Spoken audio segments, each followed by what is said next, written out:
आसमान में फॉर्म होते वो क्लाउड्स एग्जैक्टली वैसे ही थे जैसे कि वीर ने पहले भी देखे थे। उन क्लाउड्स के साथ साथ जो स्कैरी लाइफ फोर्स एटमॉस्फेयर में घूम रही थी वो भी वापस आ गई थी। सभी 3 एलियंस के वहां पर इकट्ठा होने के साथ ऐसा लग रहा था जैसे कि उन सभी के पर्पसेस उस कैक्टस से कनेक्टेड हैं। व्हाइट फ्लावर जो कि इस समय उस कैक्टस के सर पर था, उसमें एक अजीब सी एरोमेटिक खुशबू आ रही थी। वो खुशबू बहुत ही अच्छी थी और वो वीर की बॉडी के अंदर एक अजीब सा रिएक्शन ला रही थी। वीर को ऐसा महसूस हो रहा था जैसे कि उसे किसी चीज का नशा चढ़ रहा हो। कहीं ये कैक्टस उस पीच ट्री के जैसा ही तो नहीं है? कहीं ये फ्लावर उस पीच की ही तरह किसी तरह का बेनिफिट देने वाला तो नहीं है? वीर इस समय बहुत ही ज्यादा सरप्राइज्ड था।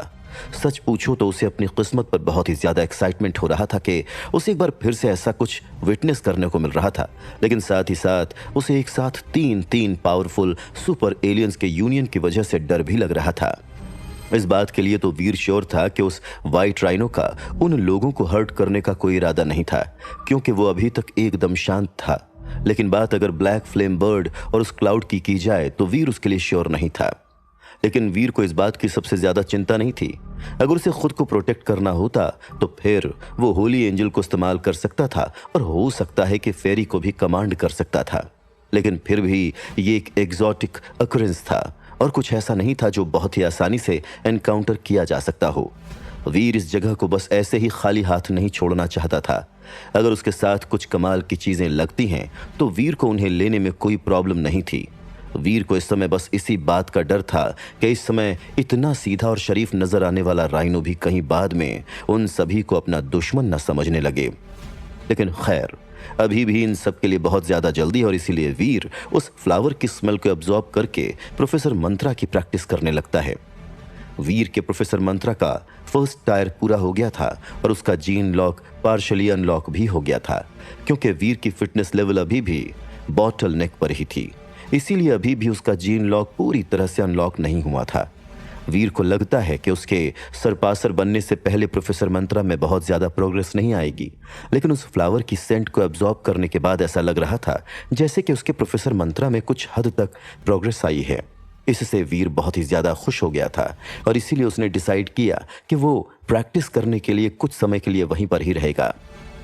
व्हाइट राइनो के कैक्टस के पास में लेटे रहने की वजह से वो फीनिक्स जैसी ब्लैक फ्लेम बर्ड और क्लाउड रेथ एलियन दोनों ही करीब आने की हिम्मत नहीं करते हैं। उनकी हिचकिचाहट से वीर के दिमाग में भी थोड़ी शांति आ गई थी। मिशा कपूर खुद भी कोई गॉन्ग की प्रैक्टिस कर रही थी और इसीलिए वो भी उस फ्लावर की सेंट से मिलने वाले बेनिफिट्स को महसूस करके उसे हासिल करना चाह रही थी।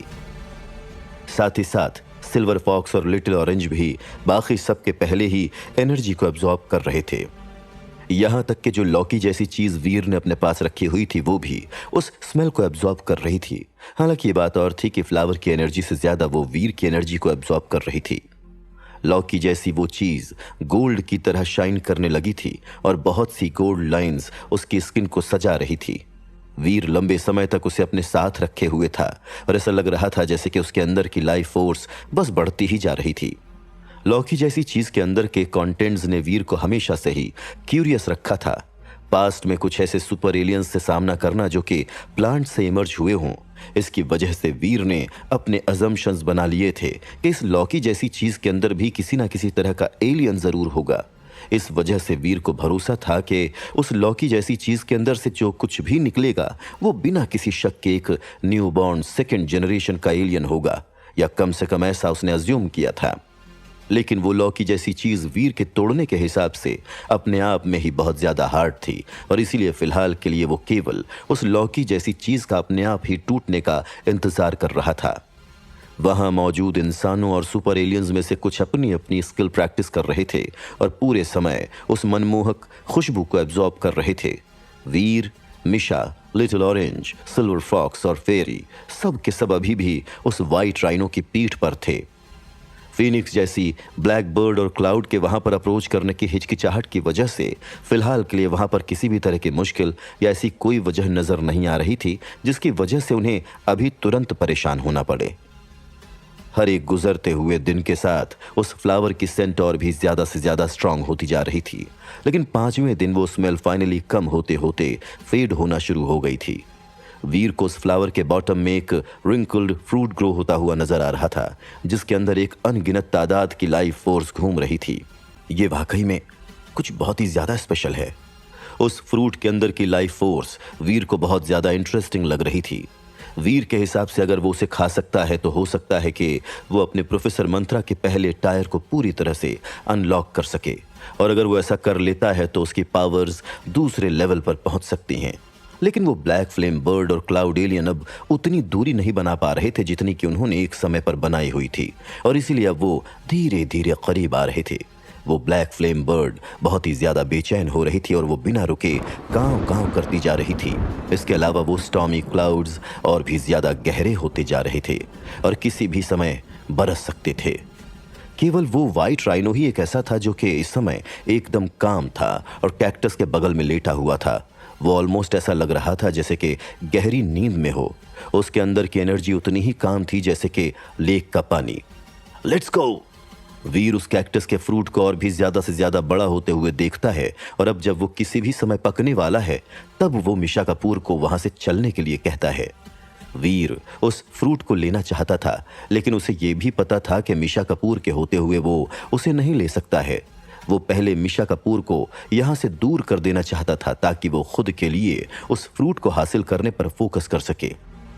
लेकिन उस कैक्टस में मौजूद फ्रूट काफी अच्छा नजर आ रहा है। तुम्हें नहीं लगता कि हमें कुछ और देर तक यहां पर रहकर उस फ्रूट का एक बाइट लेना चाहिए? मिशा कपूर बेवकूफ नहीं थी और इसीलिए वो ये बता सकती थी कि वो फ्रूट किसी खजाने से कम नहीं है। अच्छा, तुम्हें उन सुपर एलियंस के द्वारा कुचलकर मरने का डर नहीं है ना? हाँ? खास करके उस व्हाइट राइनो को पैरों के नीचे कुचलने का, जिसके पैर किसी पिलर से कम नहीं है। मिशा कपूर को वीर अजीब तरह से देखते हुए कहता है। लेकिन ये व्हाइट राइनो कितना अच्छा है और ये कितना ज्यादा क्यूट भी है।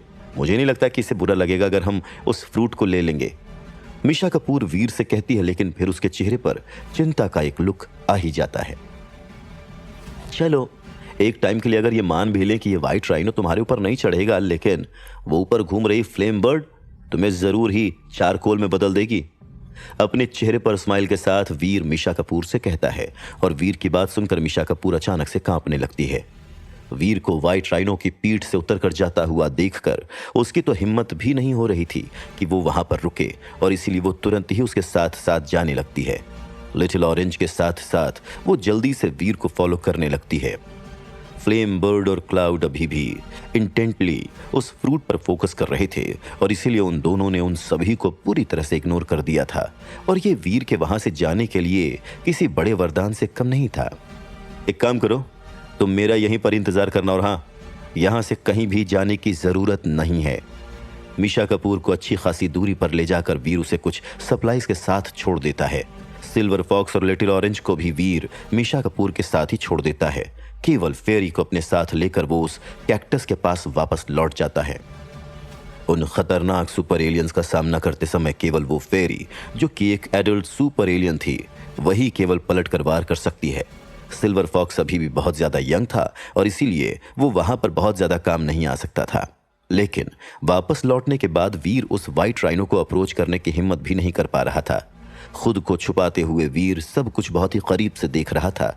वीर ने डिसाइड कर लिया था कि एक बार जब उन तीनों के बीच में बैटल शुरू हो जाएगी तब वो सभी कंडीशंस को इवैल्यूएट करके फिर डिसाइड करेगा कि उसे बीच में इंटरफेयर करना चाहिए या नहीं। फेरी और होली एंजल दोनों के दोनों ही सुपर क्लास थे, जबकि वीर की फिटनेस लेवल उनसे थोड़ी कम थी। अब फेरी और होली एंजल एक समय के लिए खुद को जिंदा रख सकती हैं, लेकिन वही चीज वीर के लिए तो फिलहाल नहीं कही जा सकती है।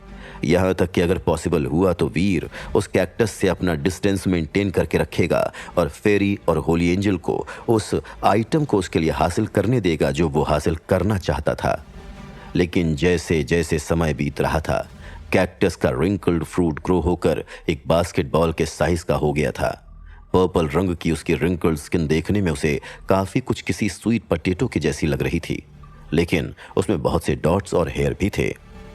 इनफैक्ट अगर ये चीज उस कैक्टस पर ग्रो नहीं हो रही होती तो वो चीज उसे किसी एवरेज वेजिटेबल जैसी ही लग रही होती, और वो उस पीच के जैसी ब्राइट और होली नहीं लग रही होती जिसे कभी खाने में वीर को बड़ा आनंद आया था।